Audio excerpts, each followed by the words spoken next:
Hey, good morning. It's 5:43 in New York City. So just touching on what happened over the past couple of days in terms of the futures and what to look out for. So like I said in my previous video, um, that we did hit the 24K mark, just like I thought we were going to hit, especially in regards to what's going on with oil. That is something that is unresolved in the market. In terms of what's going on with the coronavirus, that is yet another thing in the United States that is unresolved, and something that will play out in today. Yesterday, we did rally quite a bit with the discussion of the Fed coming back in. It's important to understand, um, looking at what happened with the Fed, this was right here when the Fed bought back into the market.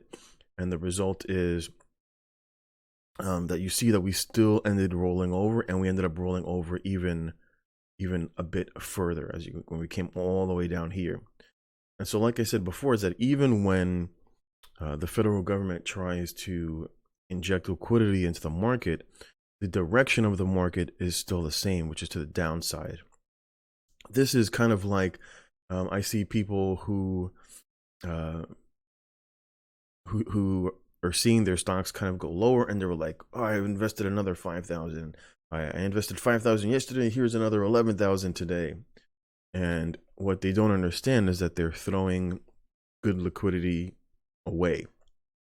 So you might be able to, you might want to nibble a little bit and pay attention to certain stocks that are maybe a little into the red than what they should be, right? Certain stocks that are, they're good companies, but they're currently being pushed too far over to the sell side by panic selling. And this is what you're going to see throughout the next couple of months. And just touching on technical analysis, you can see that we did hold. I was looking at 24/7, maybe 24/8. The market did hold just right around 25K, which is fine. You still have to allow for a little bit of wiggle room. And of course, futures are already indicating to the lower side.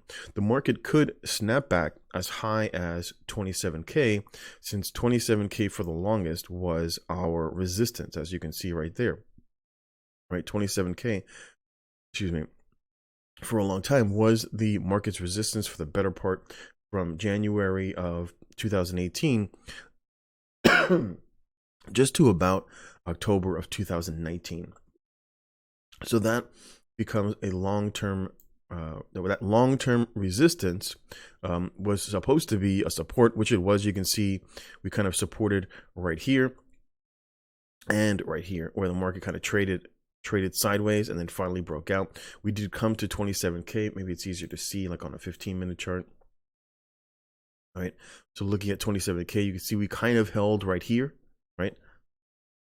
Where is it? Right here, where you can see the market kind of bounced, and again right here, and then gapped down on the following day, right?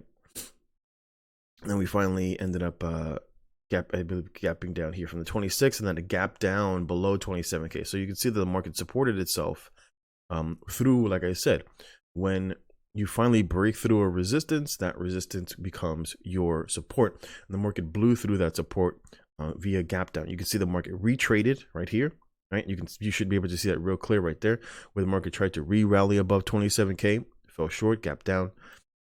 And even with, this is where the Fed injected liquidity into the market right here. I think it was like 1.5 trillion or some ridiculous number.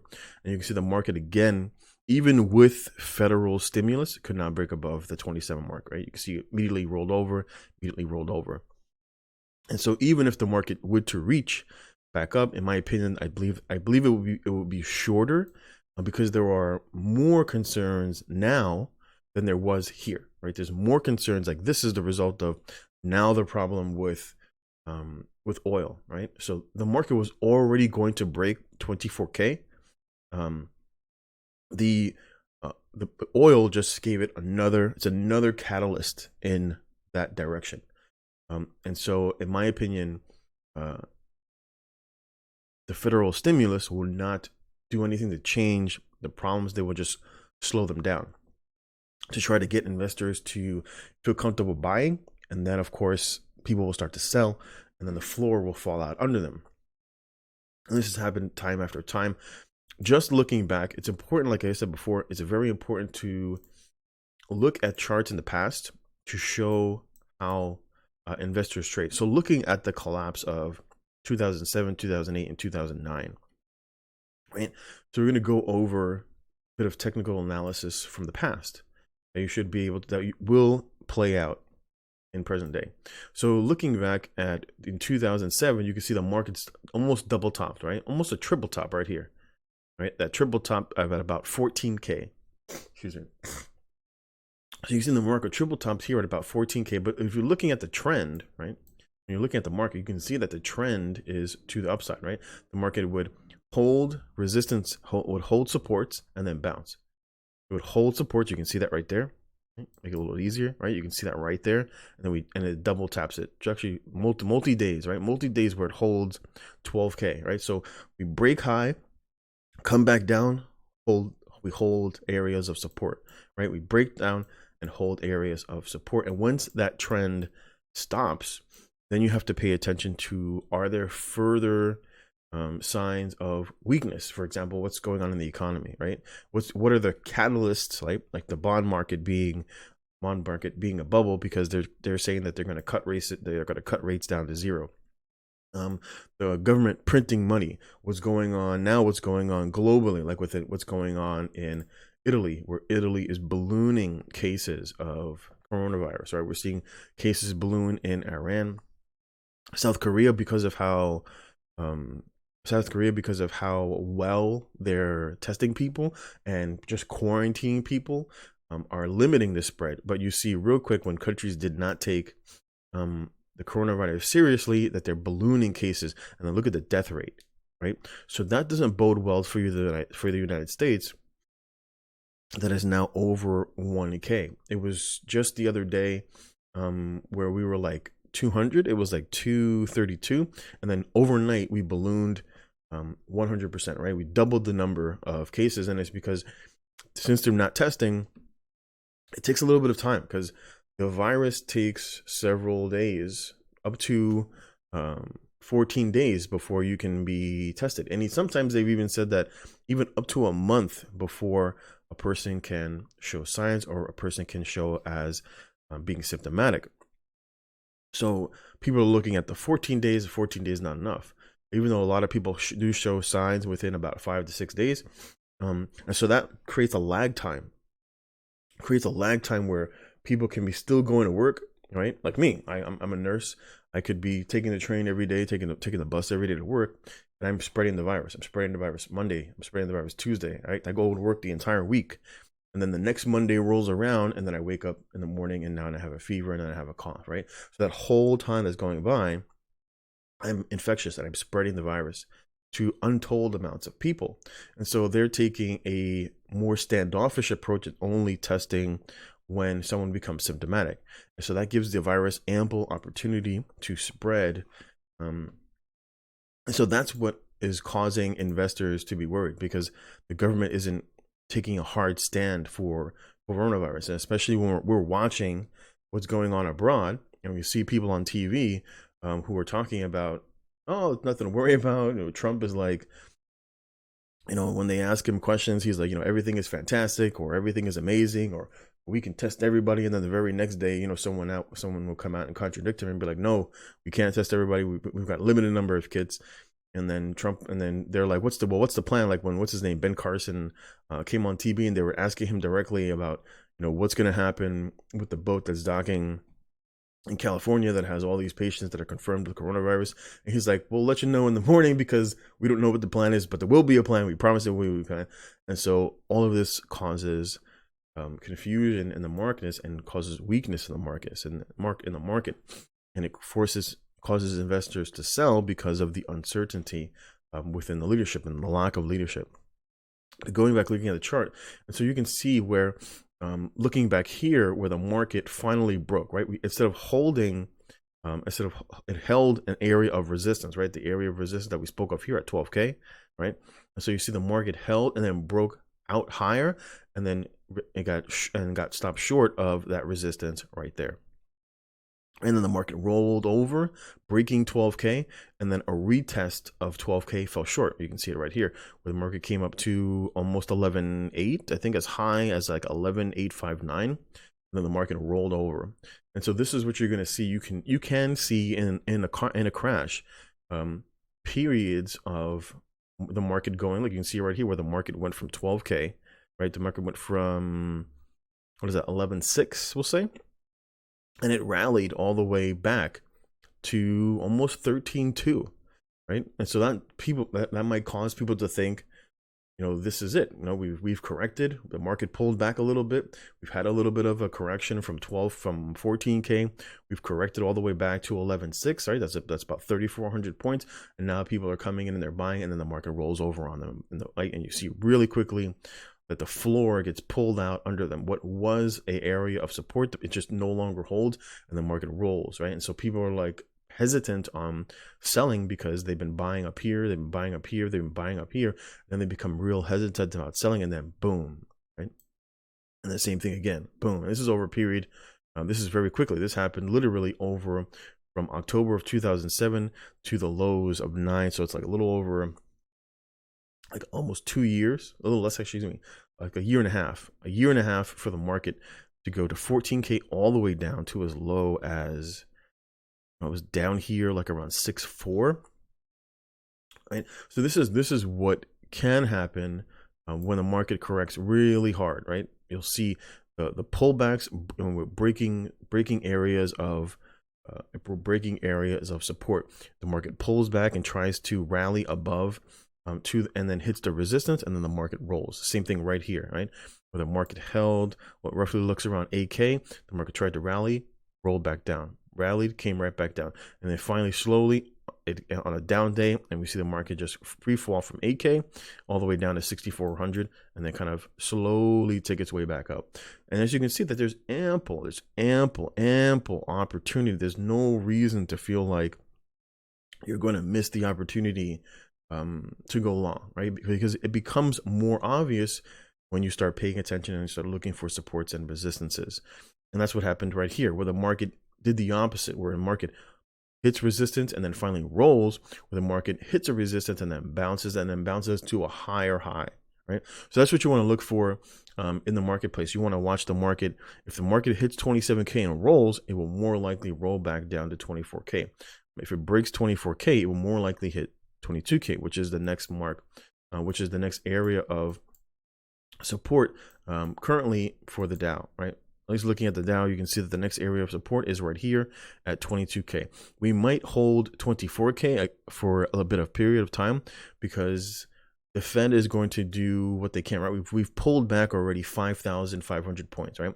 From the high of just about 29.6 to coming down to like 23. What was the low yesterday? We double tapped the low of like 23.6, right? So we double tapped where we previously hit from the following day. And so it's not going to happen all at once, right? The market isn't just going to roll all the way down from 27K past 24K into 22K, etc. The government is going to do what it can, just like it did in the past, just like it did in 2007 and 2008 and 2009. And you can easily see this market rebound, slowly come up to 27K and then roll, right? Come right down to 24K, bounce back up, hit another area of resistance, and then roll down. So I would say be very careful about how much you're injecting into your account. In terms of my M1 Finance, I am pretty much up to date. So I am just shy. Actually, I'm a little over. I am slightly down. You can see right here, but I am up to date. So I am injecting the 1K every month, but I'm paying attention to the hard pullbacks. So I'm waiting. I waited for the market to pull back to 24K, and then I added more money, once we were breaking, because I knew that was an area of support. And then I paid attention to where the stocks were, at least on their chart, right? Like I know CCL is going to have a hard time over the next couple of months, but I'm not buying, all the way up here. I'm waiting for it. I'm looking at it on the weekly chart, and I'm seeing where is a good spot for me to add some liquidity. And I like it, down here at like maybe 16, even like maybe around 16, between 20 and 16. I wouldn't mind loading up. I think that obviously over the next couple of years, we will see some correction. I don't think the company is going to go bankrupt. Just like I don't think airlines are going to go bankrupt. I think the government will step in at some point. Excuse me. But it could go to zero. You never know. That's why I'm not going all in on one side. I'm picking a basket of stocks. I think currently I have, looking at my holdings, I'm at 39. So I have 39 different stocks. So I'm not going all in into one. I do like apparels, of course. I do have telecom. I do like GEO.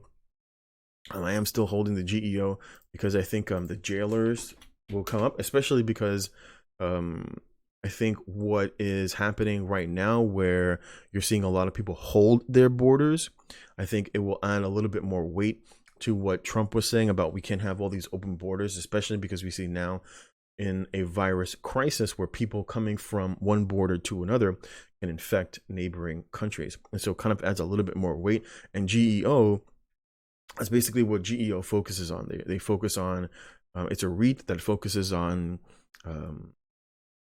like working with the federal government to create temporary jails for people who are basically coming over the border. So they work with ICE, etc. And of course, I typically like things in pairs. So that's why I also went with NCLH, which I think is another decent stock that may come down. So if one doesn't work out, maybe the other will.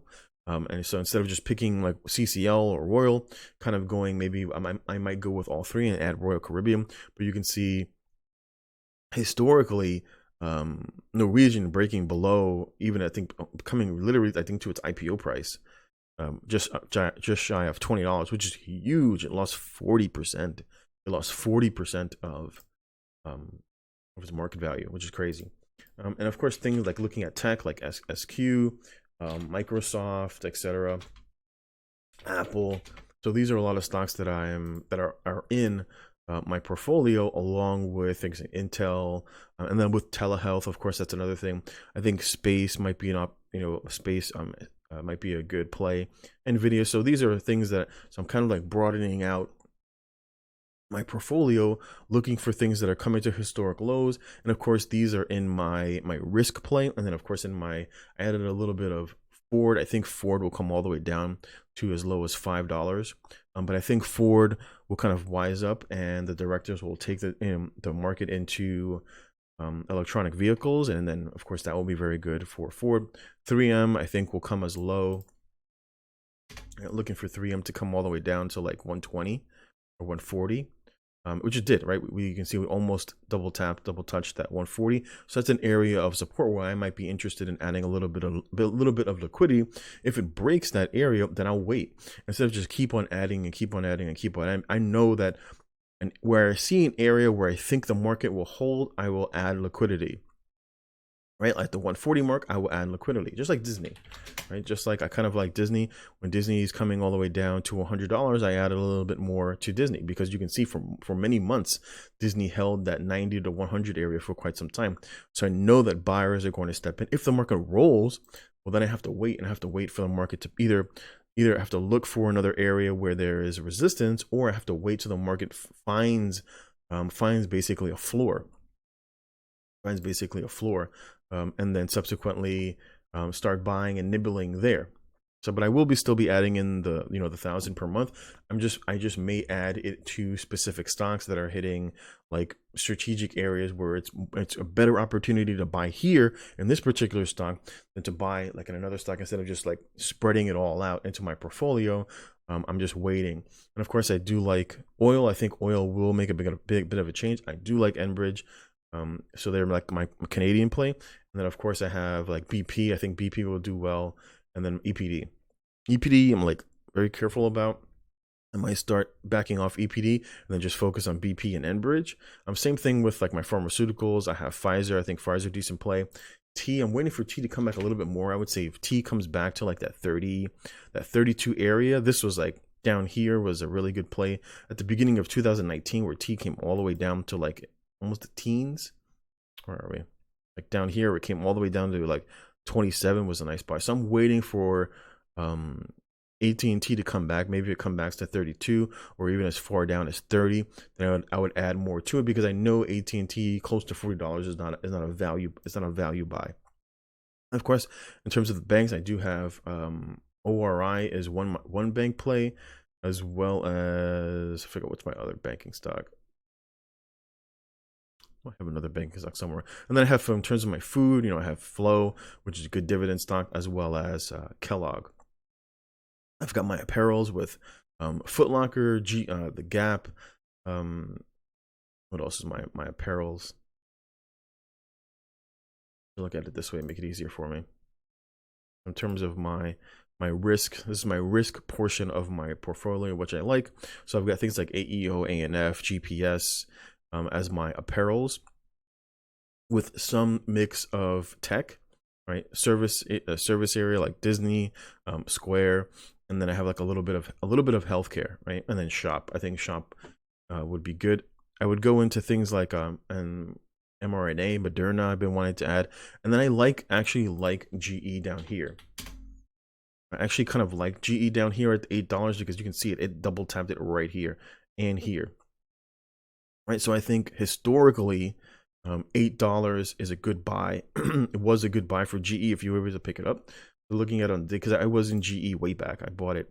I was actually long here, and then I averaged down here. And so it's another good example where you can see where even if you're in a position, you have to pay attention. Maybe you got a bad in.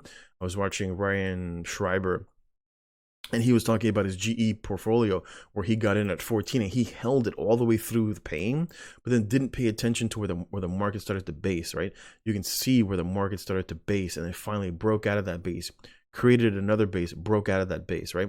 So you have to pay attention to these things, and you have to be willing to pull the trigger a little bit. At the very least, when you see the market rebasing here, you have to be willing to pull the trigger and start adding liquidity to your portfolio. You can't just say, well, I'm down this much, I'm not going to add any more, because you may be able to average down to kind of take advantage of little fixes that you can make to your stock. You can see it again where the market kind of held down here, right?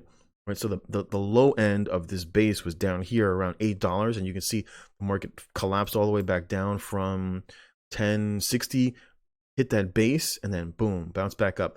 Try to repeat and hit the eights, and then boom, bounce back up. So when you see this gives you the opportunity to fix plays that you've gotten in at a wrong time. So if you found yourself you've gotten in at a wrong time, this happened to me. I was in GE back here as well. I was in GE back here around 14 and 12s, and then I had to wait it out. Same thing happened. I was in Stitch Fix. It was another company where I bought Stitch Fix. Where was it? Up here. I was long. It came all the way down to like right here. I thought Stitch Fix was going to hold at 28, and so I was buying fairly heavily, and then boom, the floor fell out underneath me, and I had to wait through all this pain, and I saw the double bottom. Ended up being able to make money in the play, but it was for weeks and weeks where I had to wait and hold, and into the months before it bounced back up. And then I just ended up selling it here, because you can see where I saw the weakness, and I just ended up selling it. And so sometimes if you found yourself with a poor entry, you don't always necessarily have to sell. You can wait for the market to base out, buy a little bit more heavily, wait for it to break through resistances and hold the area of support, and then continue to buy in the direction as the stock starts to go up. In the event, I'm more likely suspecting that the market is going to come down today. But like I said, we could retest 27K if the Fed is like, we're going to do X, Y, and Z, and we're going to throw everything into the market. Then, of course, that is going to include more monetary and either fiscal spending, or just literally just dumping liquidity into the market, lowering the bond rates, etc.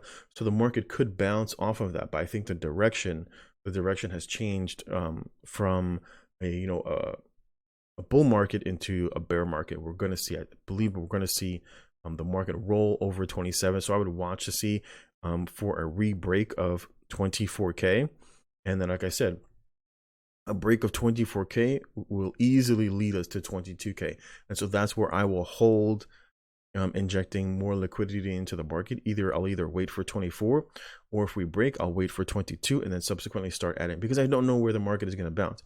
I just have to wait, and I know areas where the market will stall but I don't know if the market will hold and then subsequently change direction. So all I can do is just continue to add liquidity, but you have to be smart about where you add that liquidity into your account. Thanks for watching. I know this is a really much longer video than I anticipated on making, but a lot of the things that we're seeing within the market that are causing investors to worry is coronavirus, the bond market bubble, as well as, of course, overvalued companies, as well as what's going on overseas with coronavirus, which will lead to global recession, as well as what's going on with oil. So there's a lot of things that are going on within the markets, a lot of catalysts to push the market over.